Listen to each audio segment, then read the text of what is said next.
All right, Kevin, I'm gonna go ahead and stop recording Casey. Oh, come say hi to Kevin really quick. Yeah, He's let's not turn it off yet. yeah, it's I'll take over your stuff. oh, actually, he's actually gonna talk. Holy crap, this never happens. Here you go.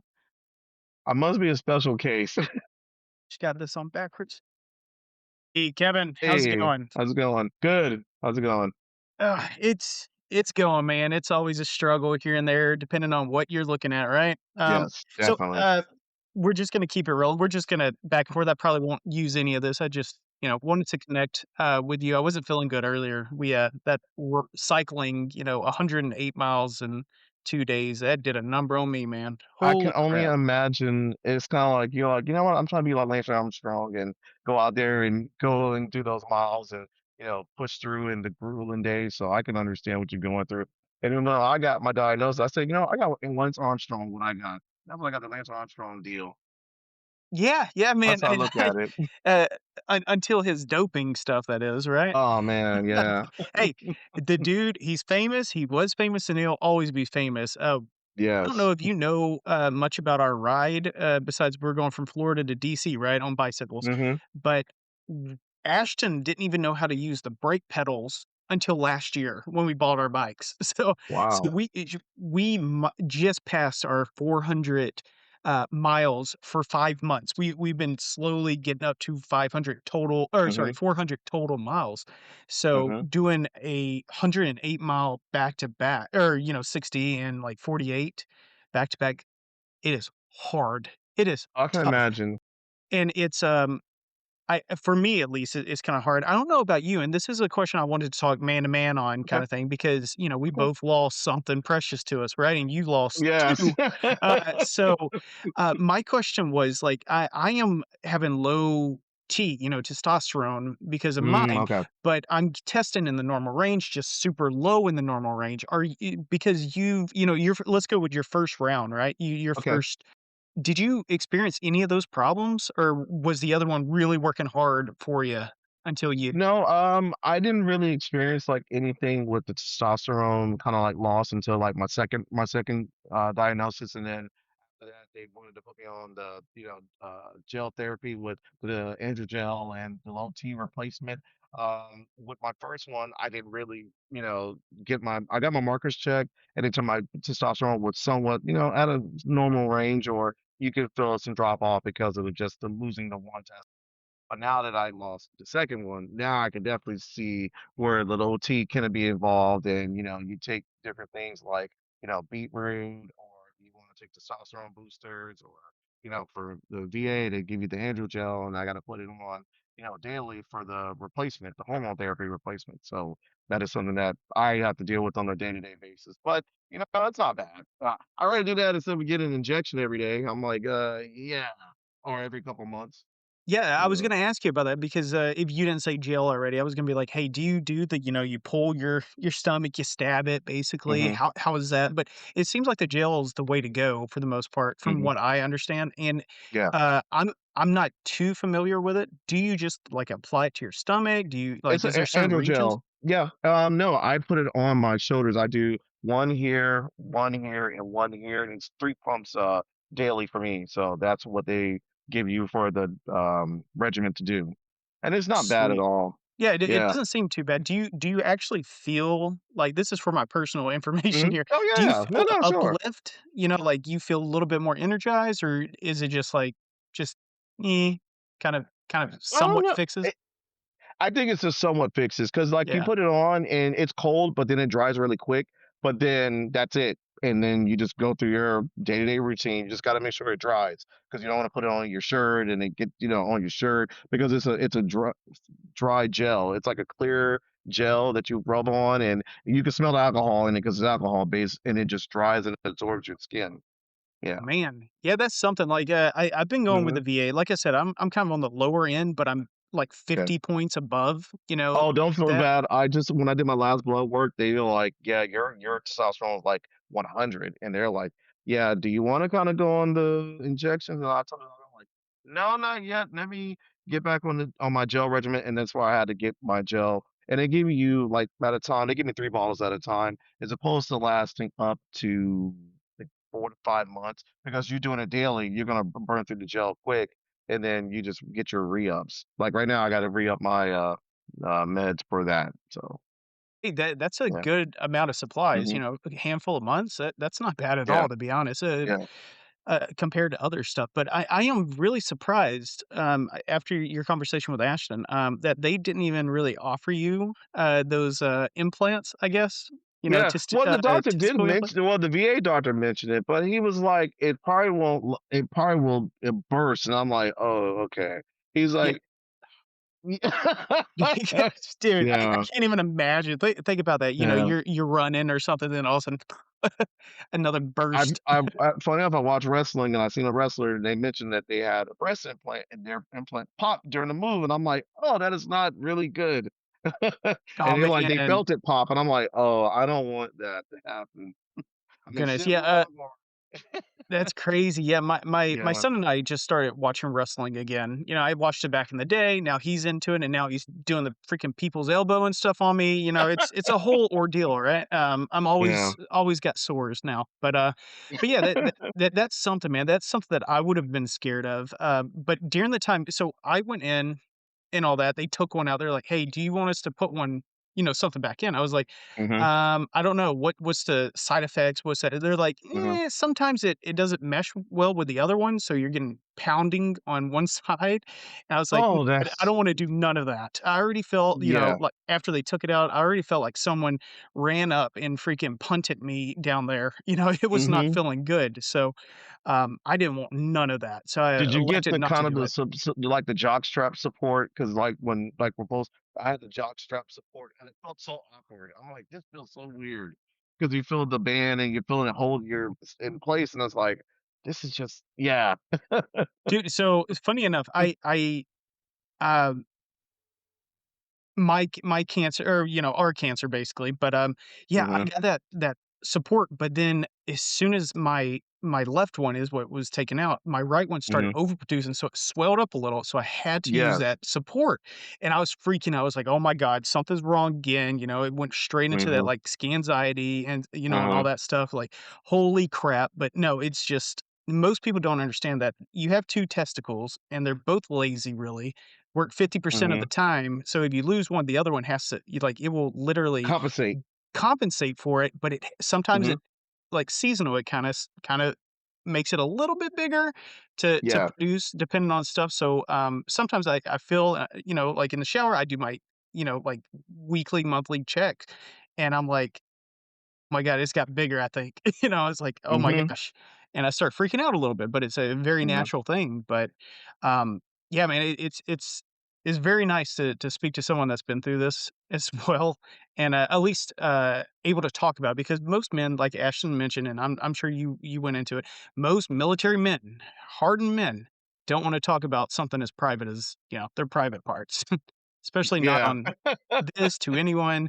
So, Yeah. there's a lot of people out there struggling alone, and that's what we're trying to do here. Is we're just trying to get people to open up, talk about it, normalize Yeah. it, and so more people are spreading the message. Hey, just go get checked, right? And I'm sure you've been doing that ever since you got hit twice with this.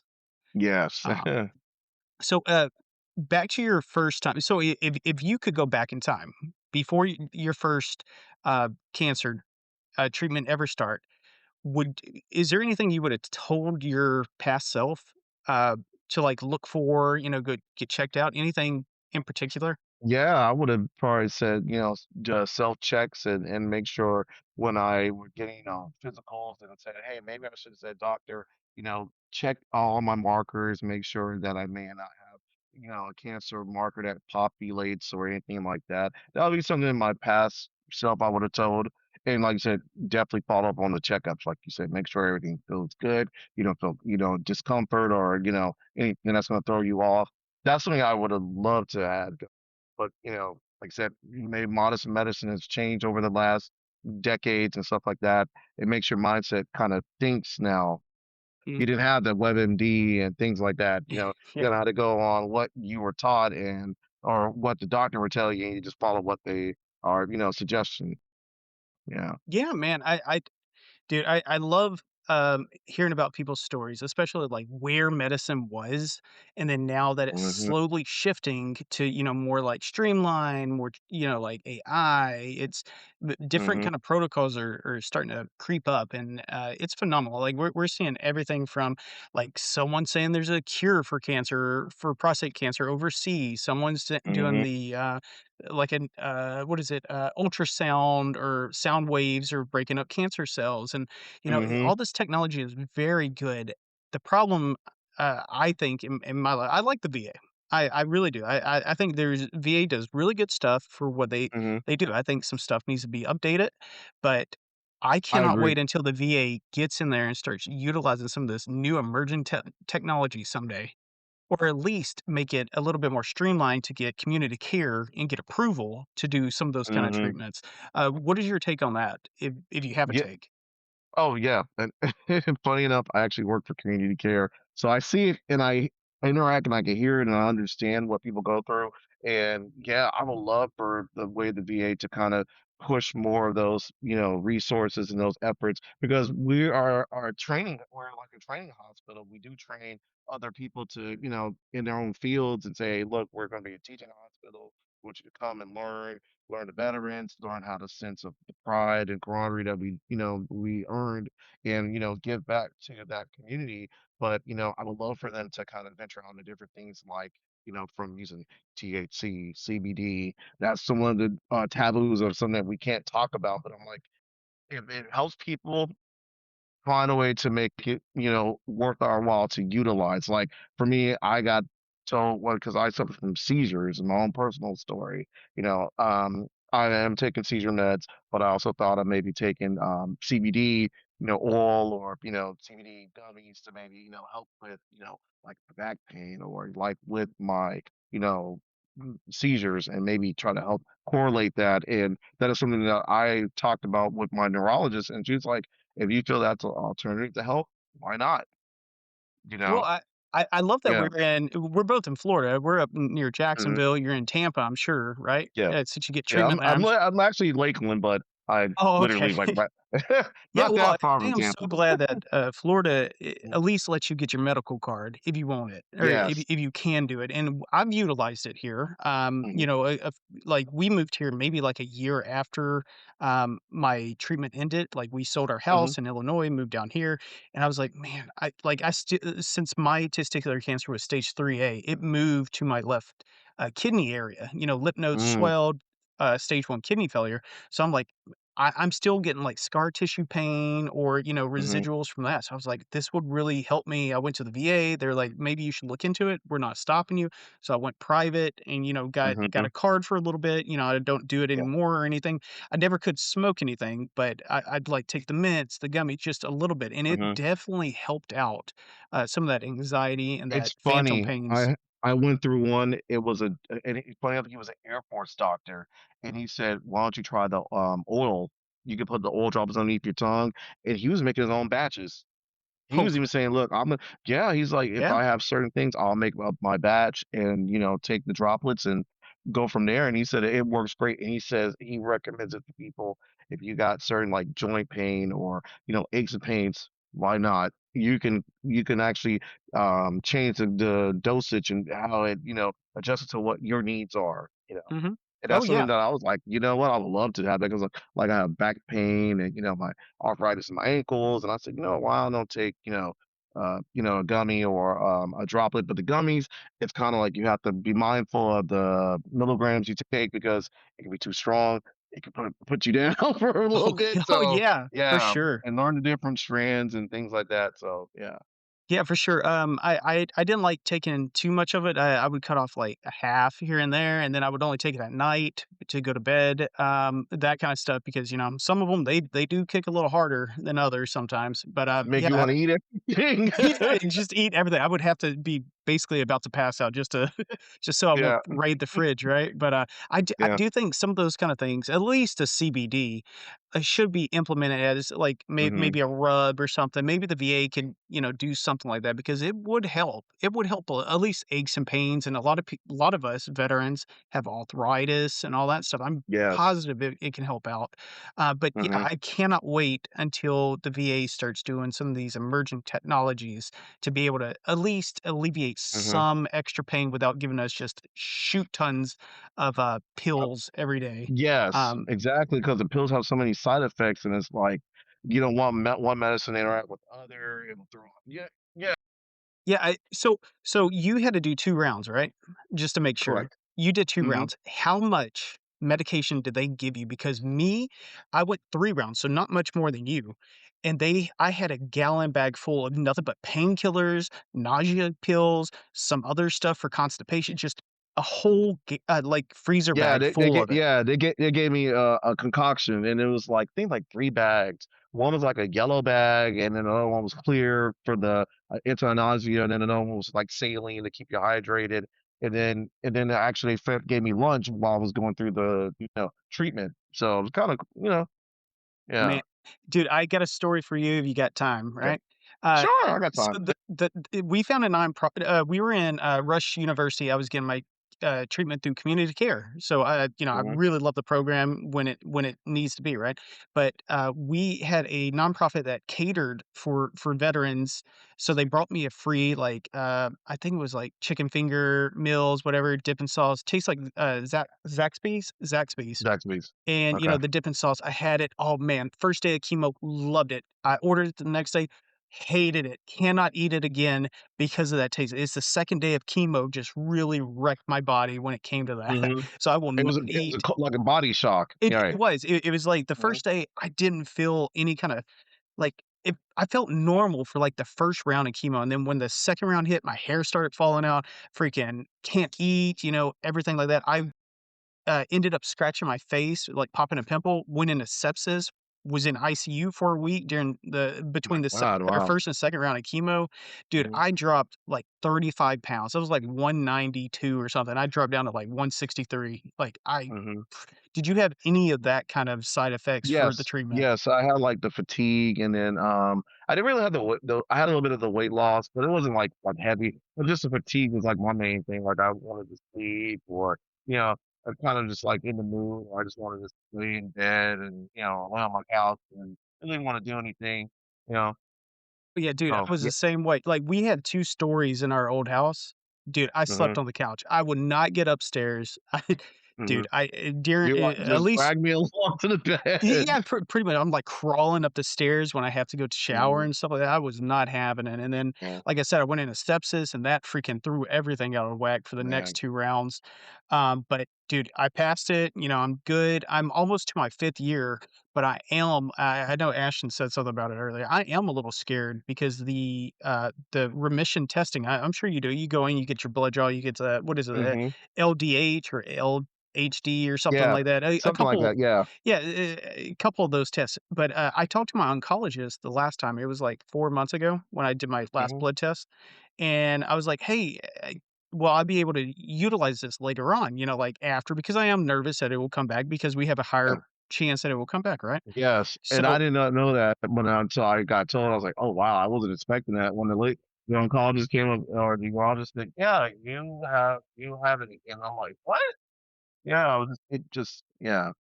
dude, yeah, I'm super nervous. You've already been through it and then had it again. So we're at a Mhm, increased chance because we had chemo. Like correct. you didn't have to have it at first because you caught it early enough. And that's one of the Mhm. things that, everyone should understand. If you catch it testicular cancer early enough, usually they just rip it out, Yep, and then and it was usually you don't even contained, have to yeah, do anything. that was a blessing, yeah, when they said they did a, biopsy, it was like, it was contained, and then this time around, it was contained, but you were technically stage 1, and I'm like, "I didn't even know I was in stage 1." I'm like, "Really?"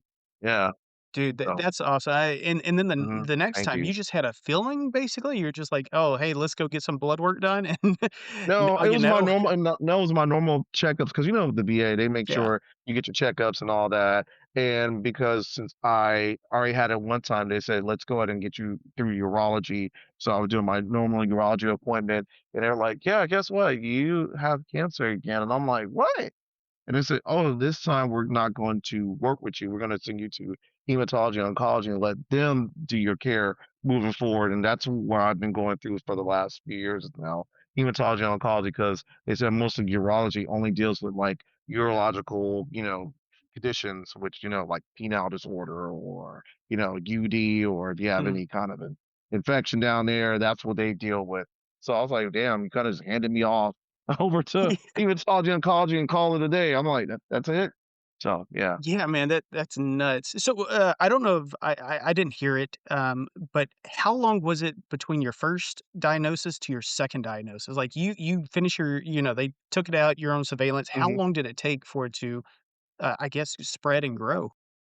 Yeah, the initial was 2016, and then my second one was 2023.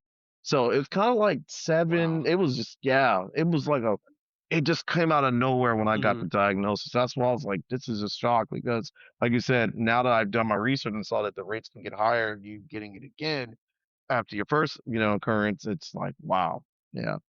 Wow, So that's great, dude. I cannot imagine because I like I said, I'm approaching that 5 year, and that's usually when the VA is kind of like, doo kick you yeah, off. You're free to the world. yeah. The next one's going to be a completely new one if you get it. I Mhm. am worried about that safety net disappearing, and it seems like you were able to at least get them to keep testing you afterwards. Is there like a trick to Mhm. this or No, something like they that? just felt that because I already had it once, they just said, with urology at the time, let's just, keep doing your markers, make sure you're good. And you can ask your primary care doctor. I would say, look, if you feel that the primary care doctor is not doing what you want, request for another doctor. Mhm. Tell them like, look, I want that opinion. You want that comfort. You want that at ease kind of feeling to get tested for those different markers. And they'll do them. They'll put the order in. They unless you ask for another doctor, say, look, I want this order to be put in for this because I feel that having this cancer, I feel that if it does reoccur, you want to be prepared and be like, all right, I got a prolonged attack. Let's go ahead and get to it. Yeah, yeah, I definitely wanna Yeah. be more, proactive than reactive when it comes to That's this, it. Yep. dude, especially since, Mhm. you went through it, dude, I am nervous. I am especially No, since I understand. I just talked to my, oncologist, right? I went in, they did the blood work, it was my, half a year, and then I'm about to get one in May, but, they were like, "Hey, once you do your next CT scan in November, Mhm. we're not making any further appointments unless something happens." So, them saying that kinda stuff in I go to Gainesville, and they told me that, I was And like, "Oh, I've been to shit." Gainesville. I've seen it. Very, very unique hospital. Very unique hospital You're here. attached to that other college, right? The medical Yeah. college too, so at least if Yes. something happens, they'll bring me over there, right? Yeah. But yeah, Yeah. man, You have that safety net got me. Sands UF. Yeah. Mhm. Yeah. But, okay, so since you're further along in your journey than I am, what would be your advice after I hit my November 5-year mark? I would say definitely make sure you stay on top of the check marks. Make sure you get the blood work. Tell your doctors, hey, look, I just want to have that self at ease of checking the cancer markers, making sure that, you still in remission. You don't want anything to come up and caught you off guard. Mhm. So that's what I would definitely say. Just follow up surveillance and the blood work. Like I said, the blood work will tell you a lot, even the CT scans, but tell them the blood work. Tell them check all the markers if you feel in that sense. Because that's for me. Like now, they still check my testosterone, my HGH, whatever markers they need to hit. So yeah. Okay, sweet. And my last one, I swear to goodness, I'm You're making this good. You're good. conversation, but No worries. No my last worries. question, since you do work, within the community care, right? Yes. How hard is it to request community care after you're in the VA system itself? Like, if you're already It's not. getting treatment? It's not that hard. You just got to ask to get opted into the community care program, but it also depends on the different service. Because like the service could say, look, we might have no appointments within the next 30 days. Let's go ahead and automatically get you into community care. Or you could say, hey, ask your primary care doctor saying, look, hey, I want to try to get into community care.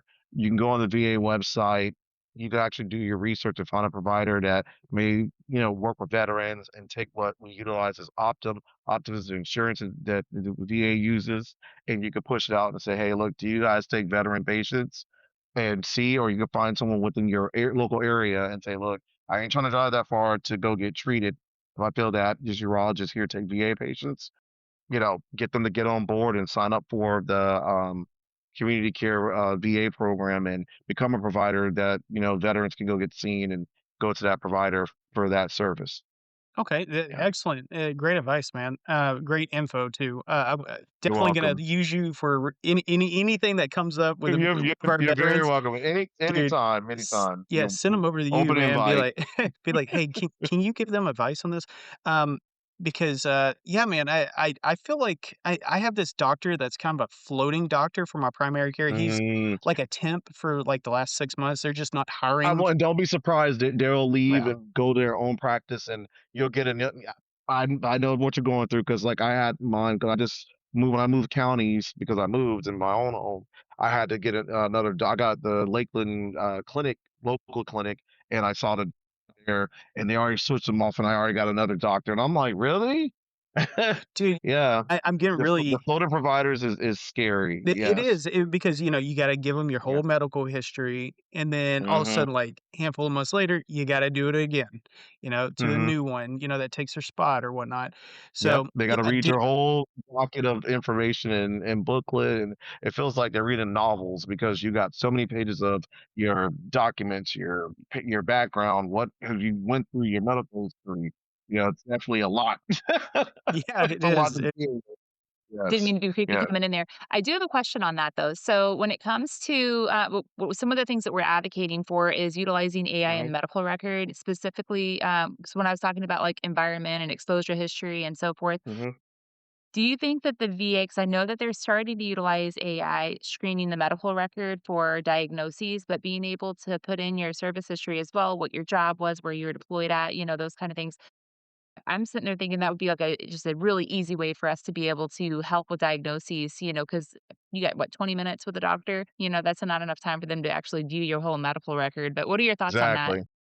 No, I would think implementation of AI and the different kind of resources out there would be a great tool because it would cut a lot of the fat that we oversaturate with because the VA itself is like, look, you got my files, I got like documents and documents, and it's like one thing that I learned is through the National Archives, you request called a C file. Your C file will give you your whole entire medical history. Say if you wanted to put in for like a service connection claim and you got to turn all this stuff in, or you could skim through it and find keywords what you can relate to and say, hey, look, when you do your CMP exam, hey, this is what I did in the service, this is what I equate to, and this is what I feel that is giving me this diagnosis of what I'm dealing with.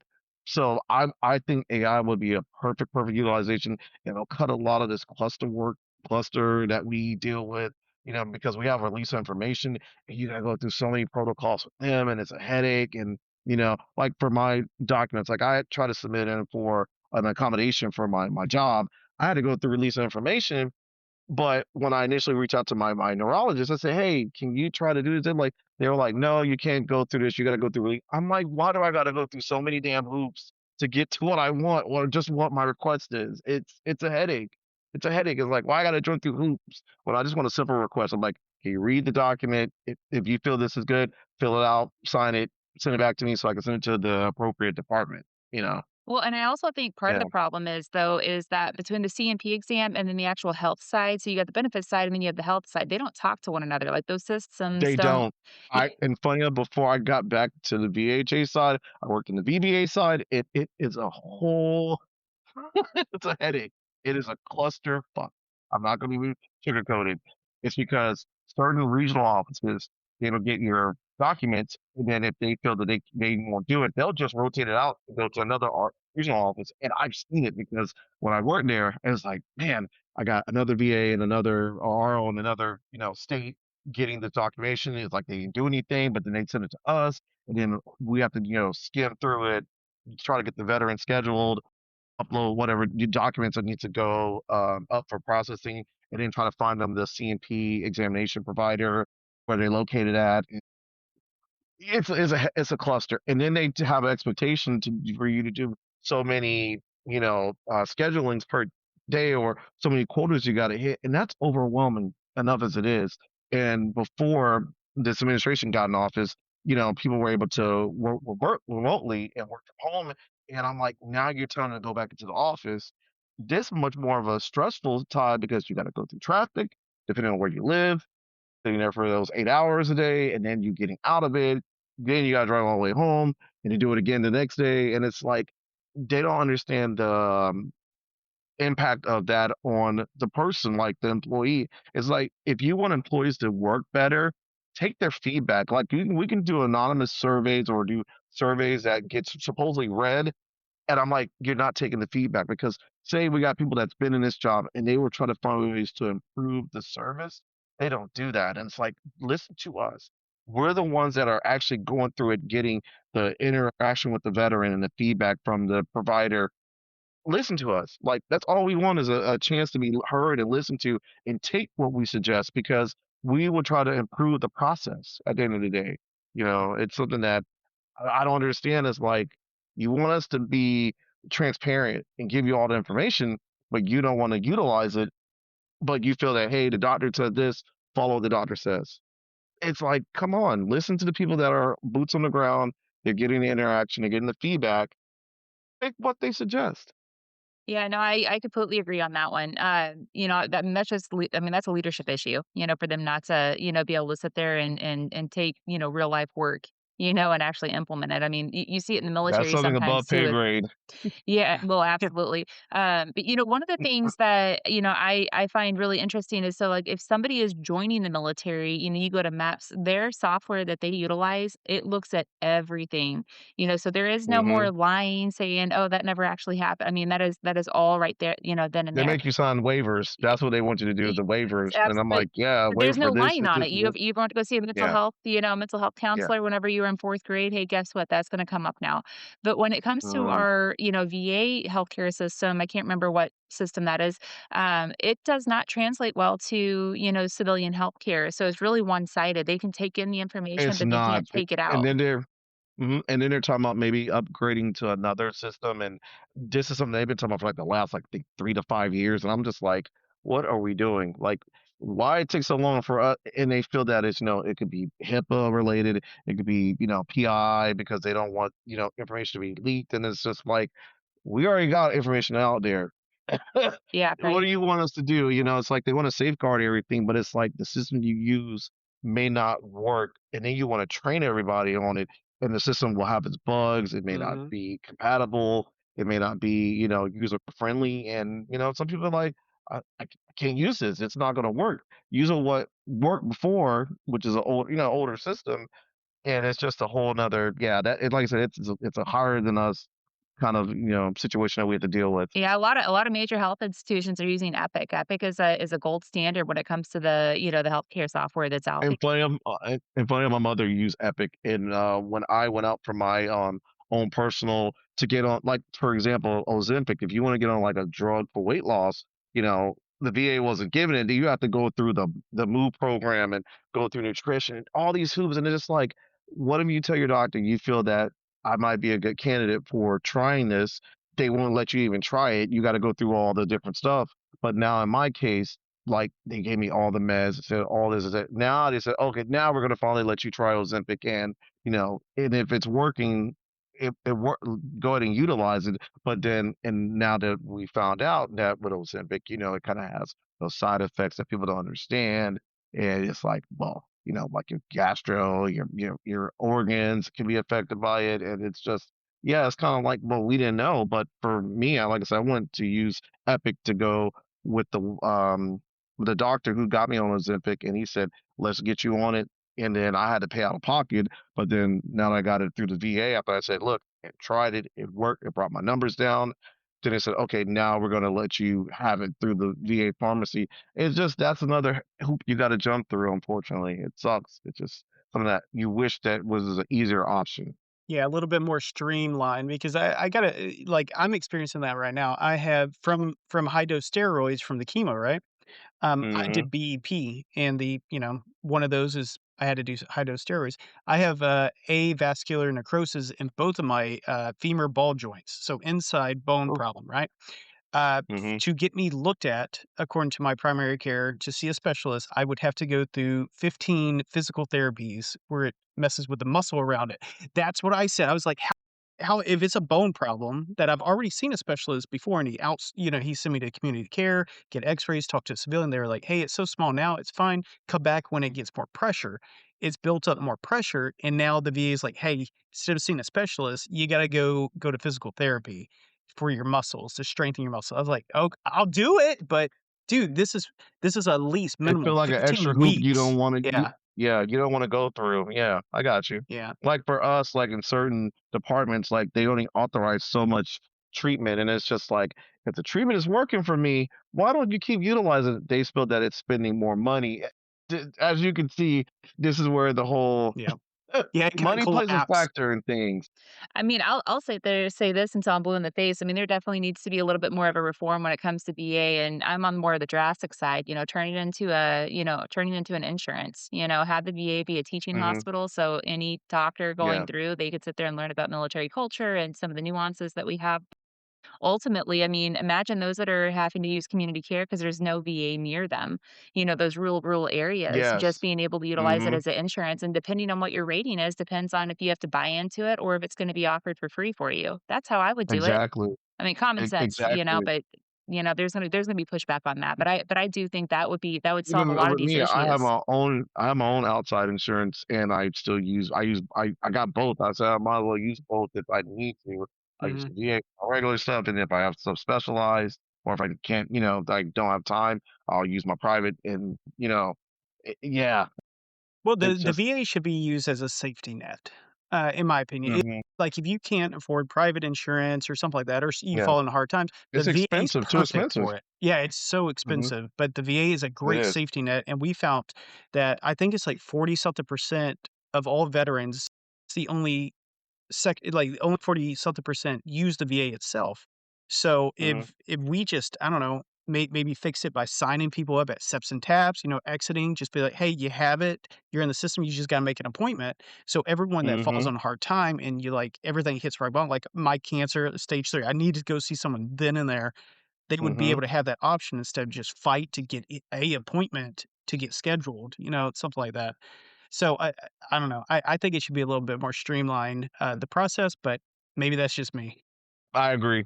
I think so. Yeah, like when they do taps, like I said, when I got out, I actually had a VA rep was there, and we did the whole, the CMP process, or kind of ask you questions, and then that's where they got it off over to them, and then I did my exam, and then they said, "Hey, you're rated this," and I've had that rating for 20 years, and I'm like, okay, you know, so I totally understand. Like I said, the streamlined process would be something.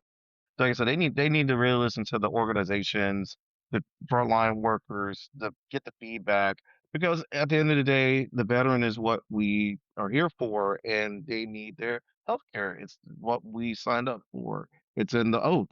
We take an oath, follow it, and don't think of it because, oh, it's a money thing. No, it's about the veteran at the end of the day. That's who we're caring for.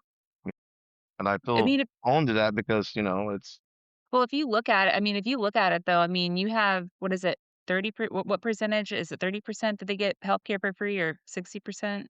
I'm not quite sure. You I have to be over the threshold of 30 or whatever, higher, I yeah, whatever believe. that threshold is, then you get free, free everything to include prescription and hmm. all that. But like for those that Yeah. only have like, a 10%, for their tinnitus 10%, and they're yeah, able to get 10% in. disability, and they gotta meet the certain, Mhm. But yeah, eligibility oh, but they yeah, I've dealt with that when I worked in our travel department, and yes, but they I but they pay understand. into it, those like it's not Mhm. free healthcare for them. Like You gotta pay for it, they yep. have to pay for it. So I'm like, okay, well, instead of, like, basically having that option, like, I would rather pay a little bit more and be able to choose who I get to go see, versus Mhm. being, subjected to a, healthcare center that is 45 minutes, an hour away from my house, or go to a CBOC that's still And it's 25, a 30 minutes cluster to away. park, and there's nowhere to park, and then there's, Absolutely. traffic, and the foot traffic is insane. Yes, or the provider only works a certain amount of time. Like I said, there's so many underlying issues from that, and it's like, what are we doing? You know? Yeah. Well, So, no, I get you. yeah, well, one last thing. I swear Yeah, to At a sure. goodness, It's time. this okay. is one last It's thing. okay. It's okay. No This is worries. just your opinion on this one. Would you be ever interested in doing a cancer survivor veteran cruise? Yeah. Yeah, to be Yeah. honest, yes. Yeah, That would be definitely an option. yeah, so And it's funny enough, yeah, go if ahead. you guys don't follow in TikTok, there's this thing, it's through a veterans group, and they send you out to the DR for like a week, and and it's kind of like I think you got paid for the trip, but they do everything. They give you a hotel stay. They have you sit and do different types of therapy if you need therapy from one of those water aquatics, aerobics, mental health. And it's really cool. And I found it out and I was like, this is something legit. And I was like, you got to go through the web page and go through it. But I was like, I would love to do that. Like to get a week away from just everything and go to the DR. Why not? Oh, yeah. Well, there's Yeah. a couple organizations that's focused on getting veterans out there. Like, there's a place in Hmm. Cali that, teaches you how to surf, and you have, like, mental Wow. health stuff and all that stuff. Okay, they'll fly you out, get you hotel, No, they won't food. fly you out. Oh, You sorry. have to fly out yourself, Oh, but they'll everything. house Hmm. you and, feed you every you just have to get Oh, there. wow. Yeah, there's Yeah, a that's the thing about yeah. Yep. There's a lot. So, yeah, we're trying to find all these organizations, do that, and then eventually, hopefully, one day we get enough interest, do our own little cancer crew, like recovery Hmm. cruise, where all of us can kind of mingle and all that kind of stuff on the sea Hmm. and I have would a say couple. also get along with the Wounded Warrior Project because they're a big advocate too, and they're in your neck of the woods. So Oh, they do yeah, something different yep. events. Like they just did the UFL football game last week, and they were giving tickets to veterans, and you got to watch the game and the perfect seating, and it was a good environment. It was very nice. They actually We had a just had to sign lock-picking up smith. for it. They You had a know, lock-picking smith class, like, during COVID. They were trying to teach people how to become criminals. Here. No, I'm This kidding. is okay, my question's that is done, man. Yeah, terrible. no, yeah, no, we're working with them a little bit. Hopefully, Mhm. hopefully we'll be able to use their space in DC for our blood draw. So fingers crossed on that one. Yeah, But no, they're good people. They actually just had their first veteran cancer online support group. So it went nice, really awesome. well. Yeah, no, we have a buddy of ours, Sean. He's a leukemia survivor, actually, Army Okay. veteran. Oh crap! Okay, don't use this part. Anyways, but yeah, he's a great advocate for us. He's really pushing our stuff in there because Wounded Warrior Projects, surprisingly, and I actually met with their head of their governance team out in DC. They don't have a lot to do with when it comes to cancer. It's actually a pain point of theirs, and they said that they're wanting to get more into it, but they don't want to take it over, like they have with PTSD, TBI, and Okay.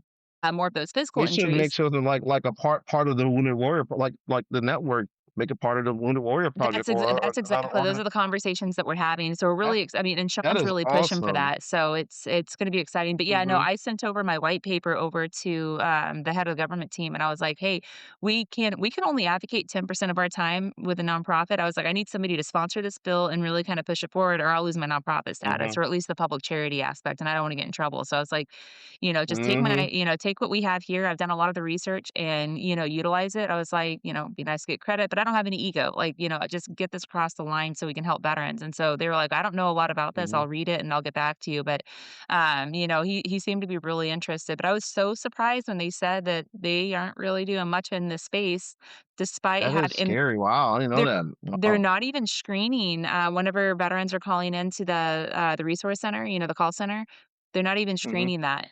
Do you have cancer? Have you had cancer? Anything like that? It's all very mental health focused, which is great, don't get me wrong, but, again, lost opportunity De there, so Definitely, and that's an option, that's a resource for you guys to tackle and say, "Look, put it out there." It's one of the main, causes of death cancer. mhm. So, yes, definitely make it a priority need. I see the commercials sometimes, and it's like, it's not enough out there. It's like, you got to get the voices out there to get people to listen because, like I said, it is a epidemic of that, and it's unfortunate because some veterans don't have that kind of support, and we should have that support because I go to the hematology oncology, and I just see people just sitting there, and I'm just like, I know what you're going through. It sucks, and it's just you want relief at the end of the day. You want to have that self I'm gonna be okay. I feel that, with the medicine and the treatment and the output that I'm gonna beat this. And It's That's how we gotta look interesting. at it. I mean, you bring up the outreach, portion of it. So when it comes to like Mhm. PTSD and suicide with the veteran population, when it comes to VA, I mean, their budget for outreach is ridiculous. It's like 900 million, almost, yeah, it's like 950 million or something like that going to, ending suicide, in the veteran population. And it's aimed a lot more towards civilian, the people that are not within the VA, healthcare, so, that are using the civilian, healthcare and Mhm. so forth. But the budget overall for oncology and for cancer care is actually super high, but when it comes to outreach itself, it's like 250 million.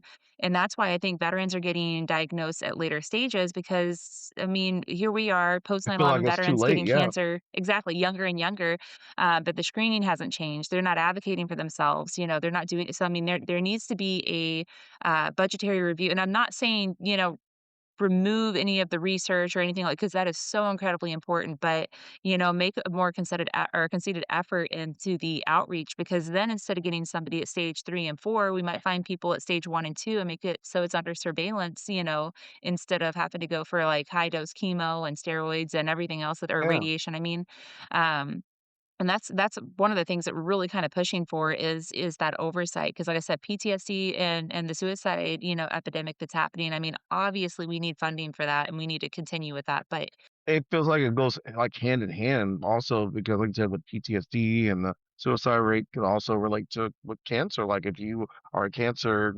diagnosed, you may feel that maybe I should just end it, or PTSD because your mind is, like, being tugged at so many different areas. It's like you overthink things or your anxiety is kicking in or your nervousness, and like you said, it's a mental strain too, besides physical. yeah, I completely agree with you. I mean, mental health, and that's one of the reasons why, we sit there and ask, like, "Hey, did you receive mental health treatment? Were you offered that at all?" Because Casey wasn't offered mental health, treatment. I mean, he had a chaplain come in, but that was because he was a personal friend of mine that came in to chat with him. And it was really surprising, because I think like how your mind is, like mind over matter, they always Mhm, sit there and push that, but it really is true when it comes to having that positive mindset. Because as soon as you start with those depression thoughts, I mean, your body is actually creating those, oh gosh, what is it? Those, like, bad blood cells or, things that are, like, mhm, attacking your body, and so the more depressed you are, the sicker that you get, and that's what gets me is it's not even some hospitals don't even offer it. I think they are getting better about it depending on what clinic, but, looking at that whole mhm, health, your physical side as well, like, Casey was basically just resting in a infusion chair for hours on end, and he could have been taking nutrition classes or being able to be in a small group talking to other veterans or mhm, people going through what he has, kinda going on to mhm, help with that mental side of things. But then, like, your muscle atrophying as well because 'cause you're not using the same muscles because 'cause you're just so exhausted. Like, definitely mhm. more concerted effort, on these, pain points that I think would help overall with the healing. But that's my soapbox, I get on it every Yeah, once no, in a that's while. understandable. Yeah. No, it's good. That's a good avenue, and definitely, like you said, mental health is something that is important, and it is definitely need to be addressed along with the cancer. They go hand in hand at times because, like you said, it can lay so much with your brain being tugged by different, things. Mhm, absolutely. Well, Kevin, I know we took up so much of your So, time. I'd okay, appreciate it. We might no actually use problem. some of this where it's the 3 of us and Casey and all that. I mean, you guys had just such a natural conversation. I wish he would get more out there, but we appreciate your time and, You're honestly, welcome. It's not a problem. Mhm. I would love to have you come back maybe with one of the other guys and just have like a guy talk, and kind of just talk because I think that's going to really be helpful for, for a lot of the veterans sitting there saying the things that I can't say, like it's weird coming from me, but you guys could say, whatever, but Yeah, we have another veteran that's, a testicular cancer, so we got at least 3 of us that share at least that, which would be interesting to talk about, kinda like a, cancer talk Round after table. dark or something, you know? Like Yeah, like a round table. Like, yeah, definitely. No, I will. I'll take up on your invite. You're more than welcome. that Yeah. sounds good.